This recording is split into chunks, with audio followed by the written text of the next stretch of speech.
प्यारे विद्यार्थियों, माध्यमिक परीक्षा के अंदर हिंदी विषय के अंतर्गत आपके अपठित गद्यांश और पद्यांश से संबंधित एक एक प्रश्न आता है।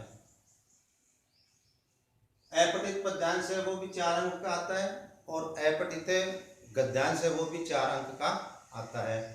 अपठित गद्यांश को हमें बिना किसी कठिनाई के हल कर लेते हैं और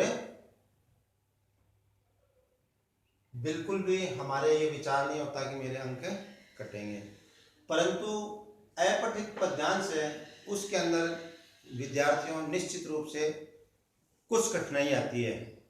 मैं ये नहीं कहता कि आप अपठित पद्यांश हल करने में सक्षम नहीं है, परंतु पूरे अंक मिल जाए ऐसा हमारा प्रयास रहना चाहिए।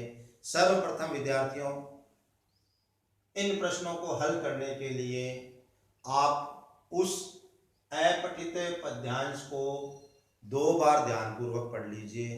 2 बार ध्यानपूर्वक पढ़ने के बाद में दिए गए प्रश्नों का आप अवलोकन कर लीजिए कि मैंने इस पद्यांश को पढ़ा है और ये प्रश्न पत्र में पूछे जा रहे हैं, क्या मैं इनका समाधान करने में सक्षम हो गया।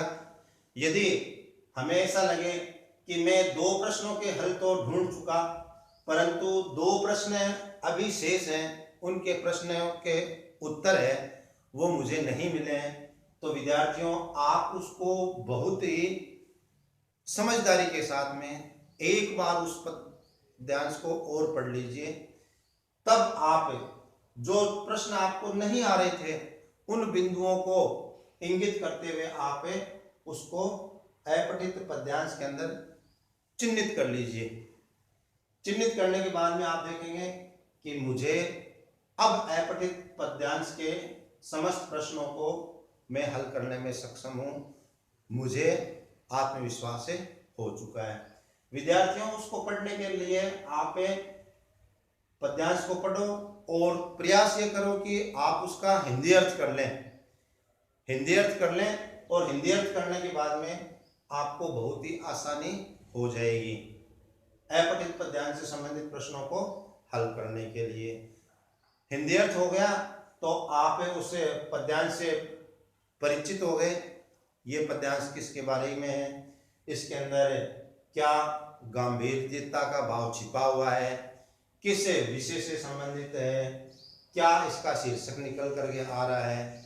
शीर्षक वाला प्रश्न हल करने के लिए आपको उस पद्यांश में बार बार कोई एक ऐसा शब्द मिलेगा जिस पर आप फोकस करते रहेंगे, तो स्वतः ही उसका शीर्षक निकालने में आपको कोई दिक्कतें नहीं होगी। जैसे शब्दों की दुनिया में मैंने हिंदी के बल अलख जगाई, जैसे दीप शिखा के गिरवे कोई ठंडी रात बिताई। जो कुछ हूँ हिंदी से हूँ मैं, जो हो लूँ हिंदी से हो लूँ। विद्यार्थियों सीधा सीधा हमें ध्यान केंद्रित करने पर विदित होता है कि यह अपठित पद्यांश हिंदी भाषा से संबंधित है। फिर इसके बाद के अंदर हिंदी की महिमा के बारे में भी बताया गया है इसके अंदर कि भाई इसके अंदर अब मुझे इसके अपठित पद्यांश के शीर्षक को पहचानने के अंदर कोई भी दिक्कत नहीं है।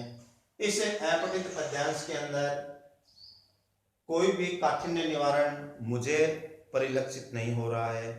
आपकी दृष्टि के अंदर भी संभवतः कोई काठिन्य निवारण की आवश्यकता महसूस नहीं हो रही है। प्रतिदिन हम अपने व्यवहार के अंदर जिन शब्दों का प्रयोग करते हैं उन्हीं शब्दावली की सरिता से यह अपठित पद्यांश से कल कल प्रवाहित हो रहा है। विद्यार्थियों तो आप देखेंगे, अब अपने इसके संभावित प्रश्न है उस पर देखते हैं। लिखा हुआ है उपयुक्त पद्यांश का उचित शीर्षक दीजिए।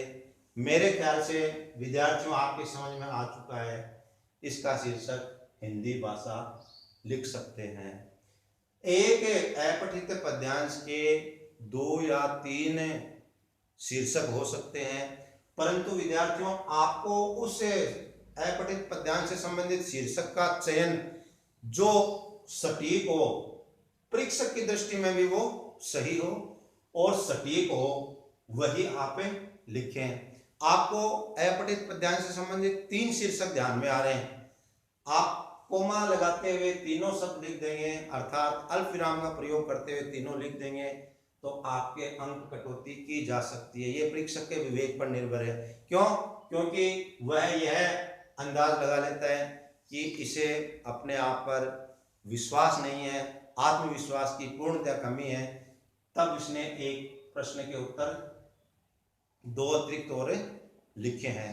तो आपका शीर्षक से संबंधित जो प्रश्न है उसको हल करते समय एकदम सटीक चयन शीर्षक कीजिए, आपके अंक कटौती होने से बच जाएंगे।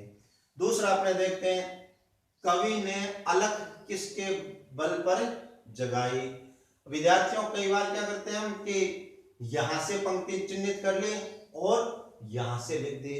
कभी भी भूल करके ऐसा नहीं करना है। बोर्ड की कक्षाओं में तो करना ही नहीं है, छोटी कक्षाओं में भी यह कार्य वर्जित है। आप इसे अपने मौलिक भाषा के अंदर बना करके और इस प्रश्न का उत्तर देंगे, कवि ने अलख किसके बल पर जगाई है। आप लिखेंगे कवि ने हिंदी के बल पर अलख जगाई है। पद्यांश की पंक्ति को ज्यों का त्यों उठा कर रखने से परीक्षक की दृष्टि में आपकी बौद्धिकता का स्तर शून्य दृष्टिगोचर होता है और आपकी अंक कटौती भी हो जाएगी।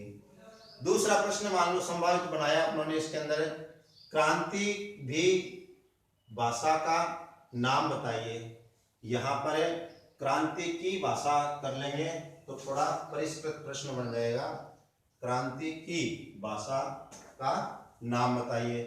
तो यहाँ पर अपने को दृष्टिगोचर हो रहा है हिंदी सहज क्रांति की भाषा, आप देख रहे हैं। तो हम लिख देंगे हिंदी भाषा है वह परिवर्तन की, क्रांति की भाषा है। बना करके लिखना है। भाषा का में जो आप उत्तर लिख रहे हैं उसमें मौलिकता झलकनी चाहिए। ज्यों का त्यों पद्यांश में से वाक्य उतार करके अपने को नहीं रखना है।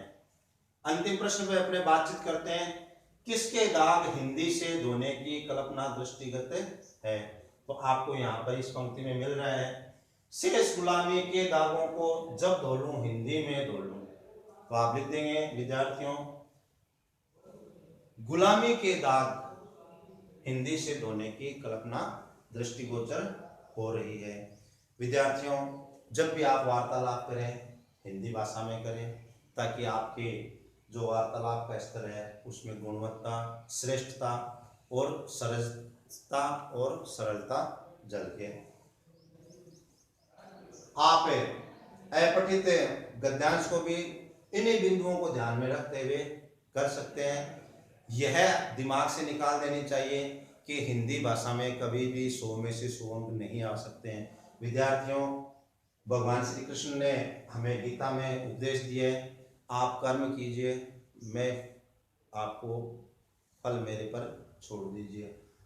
चलो मान लेते हैं 100 में से 100 अंक नहीं आ सकते, परंतु हम उस मंजिल तक पहुंचने का अपना 100% देने का तो प्रयास करें। निश्चित रूप से आपको अंक अच्छे मिलेंगे। और यह एक प्रकार की कायरता का भाव है, निकम्मे विद्यार्थियों का भाव है कि 100 में से 100 अंक नहीं आ सकते। मैं कहता हूं कि 98 से भी ऊपर अंक आ सकते हैं आपके, बशर्ते आप शैक्षणिक कार्य जो करवाया जाता है उसको अंगीकार करें, हृदयंगम करें, समझे, घर पर अभ्यास करें और जो कठिनाइयाँ आती है उसका अपने विषय अध्यापक जी से निदान करें। जय हिंद।